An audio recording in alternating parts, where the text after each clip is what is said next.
Welcome back to my channel. Today we're going to be discussing a very controversial topic. It shouldn't be controversial, but in today's cancel culture world, it's going to be controversial. So I came across a video by a man by the name of Thomas Sowell, who breaks down the actual origins, the real origins of slavery. And I'm not just talking about American slavery, I'm talking about the worldwide history of slavery and what it's really about. See, the mentality here in America and how we've been taught as children is that slavery is solely about race and about one race thinking that they are superior to another race. But this video actually shatters that whole ideology, which I think is so key because that ideology is what continues to keep people of color in this country feeling oppressed. So let's watch this video together, break it down, discuss, and get canceled. All at the same time. The instrumental use of the history of slavery today also underlies the claim that slavery grew out of racism.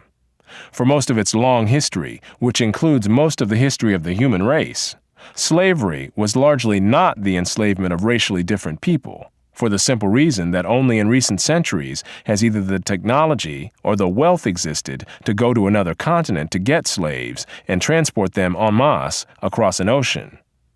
People were enslaved because they were vulnerable, not because of how they looked. People were enslaved because they were vulnerable, not because of how they looked. Now this quote to me is one of the most powerful quotes in this entire video because the entire ideology of oppression and woke culture in this country, USA, is really based on the whole notion that slavery was all about race and all about what a person looked like. And the only reason why Europeans even went to Africa is because they thought that African people or black people were inferior to their white skin. And when you actually hear the origins of slavery and what it really was about, and you realize that race really wasn't even a factor, it kind of makes you question everything, especially if you are a person of color living in the United States of America. I can tell you as a Latin person, I grew up always believing that slavery was solely about race. Race was what was drilled in my mind. And I believed it for such a long time before I was finally red-pilled and freed from, the mental slavery of racism. But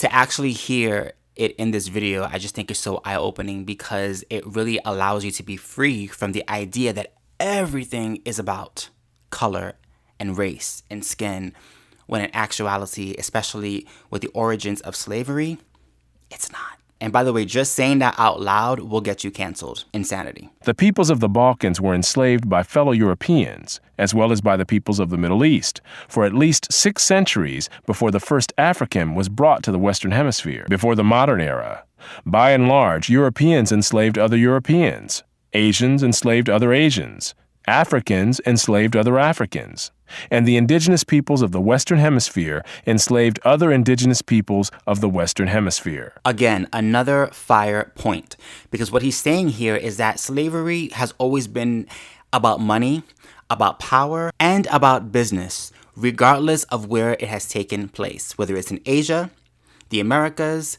Africa, or in Europe. Every single group, every racial group, every ethnic group has dealt at some point in time with slavery, whether being the ones enslaving or being the slaves, which again is something that oftentimes kind of goes over our heads, especially in school when we are learning about slavery. When you understand that the institution of slavery of even Europeans going to the continent of Africa wasn't about race, but again was about business, was about trying to capitalize on business and trade, and you realize who was actually selling off the African slaves to the Europeans, is when your eyes begin to open up more and more. Slavery was not based on race, much less on theories about race.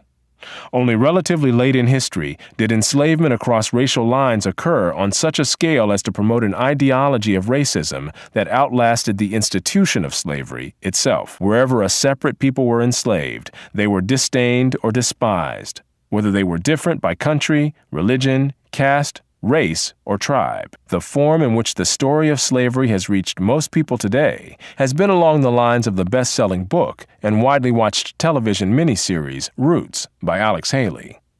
Challenged on the historical accuracy of Roots, Haley said, "I tried to give my people a myth to live by."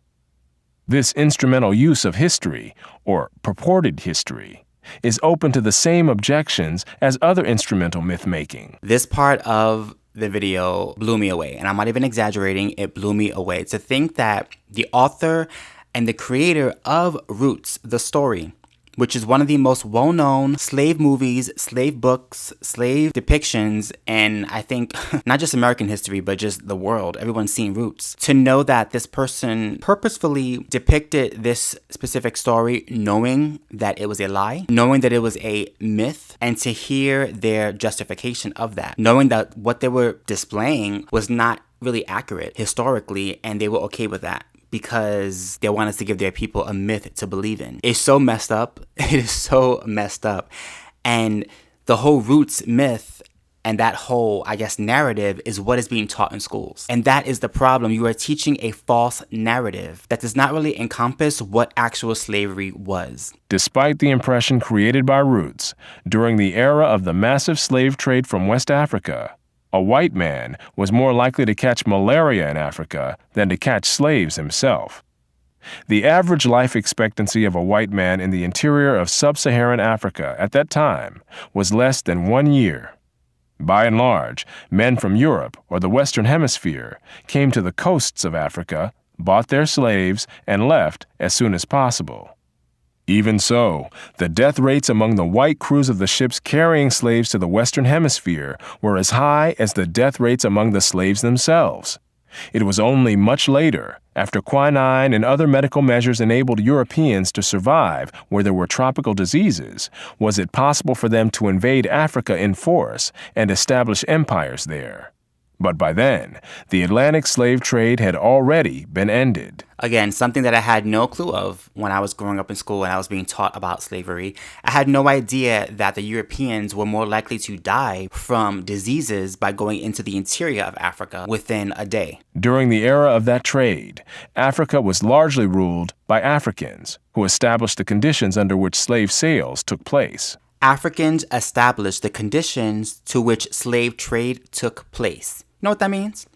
That means that Africans, black people living in Africa, were the ones who set the rules for the Europeans. Now, I want to ask you a question. When you were learning about slavery in school, whether it had been in elementary school, junior high, or high school, were you ever told that Africans living in Africa were the ones who set the rules for the Europeans? I'll wait, because I know the answer. The answer is no. Nobody ever taught us this history. What we were told was that Europeans made the rules. Europeans came with their diseases and their guns, and they forced black people to pretty much bow to them, and they took them by force. And what we weren't told was that African tribes were the ones who set the rules. They had their own governments in place, and they were the ones that allowed Europeans to even step foot on the coast. That is something to me that was never taught, and the reason why it's so important to know that is because it breaks down the whole idea that slavery, again, was solely about race, when it wasn't. It was about business. This is why slavery was happening everywhere, not just in West Africa.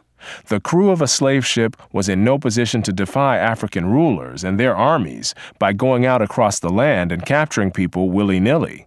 The stronger African peoples captured and enslaved the weaker peoples. The same pattern found over the centuries in Europe, Asia, the Western Hemisphere, and Polynesia. Historian David Breon Davis pointed out that Europeans had little contact with the actual process of enslavement, and that as late as 1721, the Royal African Company asked its agents to investigate the modes of enslavement in the interior. Europeans typically saw only the end results, enslaved people being offered for sale on the coast.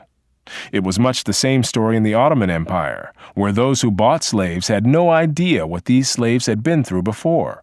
There were many whites, and even blacks, who defended slavery as a matter of self-interest as slave owners. There were thousands of other blacks in the antebellum South who were commercial slave owners, just like their white counterparts. Now, why is this video so important, and why is this narrative that I'm bringing forth so important?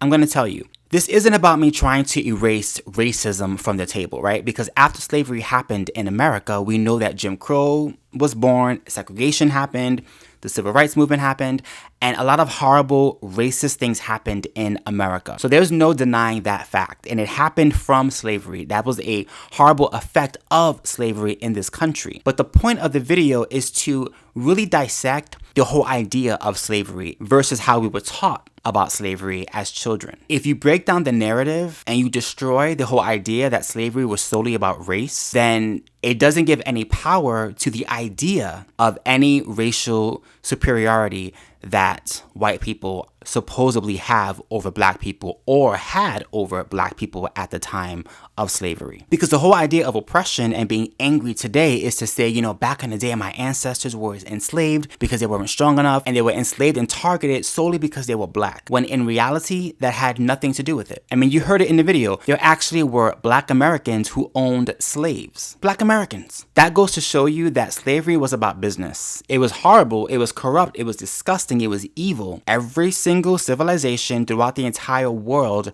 and every single year prior to the modern day has dealt with slavery. It's not an exclusively American thing. It's happened everywhere. And whenever we bring it up and we talk about it, it gets shut down by cancel culture, right? It's like, oh, stop it. You're trying to negate racism. You're trying to, you know, uplift white supremacy. No, we're speaking truth. And the reason why it's so important is because so many people of color in this country, black and brown, are walking around with a mentality of defeat and a mentality of oppression that is rooted in the idea that slavery was solely about race when it wasn't. And if you start teaching the actual real facts of slavery, where it came from, how it thrived, who was a part of it, everyone who was a part of it, not just white people, it starts to break down the mental chains that so many of us were locked into for so long before we found out the truth. I personally have Native American blood in me. They killed my Native ancestors, they killed them, and they conquered lands that weren't theirs, which is all true. But at the time, that was happening everywhere. Conquering lands was happening everywhere.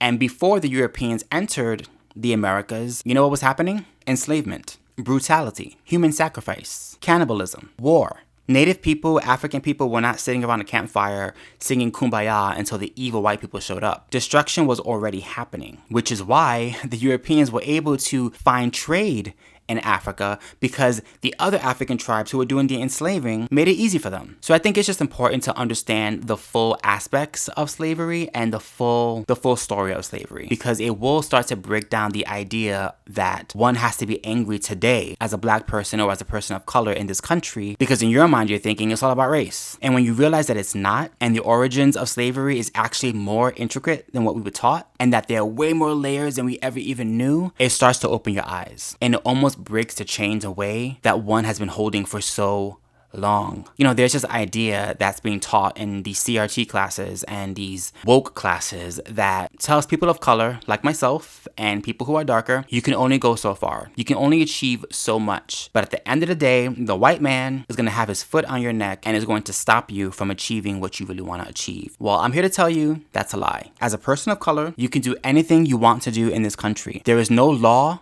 There is no active law in this country that stops you from being who you want to be. There's no law in the books that says that you as a person of color cannot do something that a white person can do. It's all in the mind. And once you realize that, you start to free yourself. And you start to realize that there is way more to the story than we even knew. And when those chains break, nothing can stop you. If you like this content, don't forget to comment, like, and of course, subscribe. Also, follow me on TikTok and on Instagram, where I am being canceled every single day just for you. Until next time, guys, peace.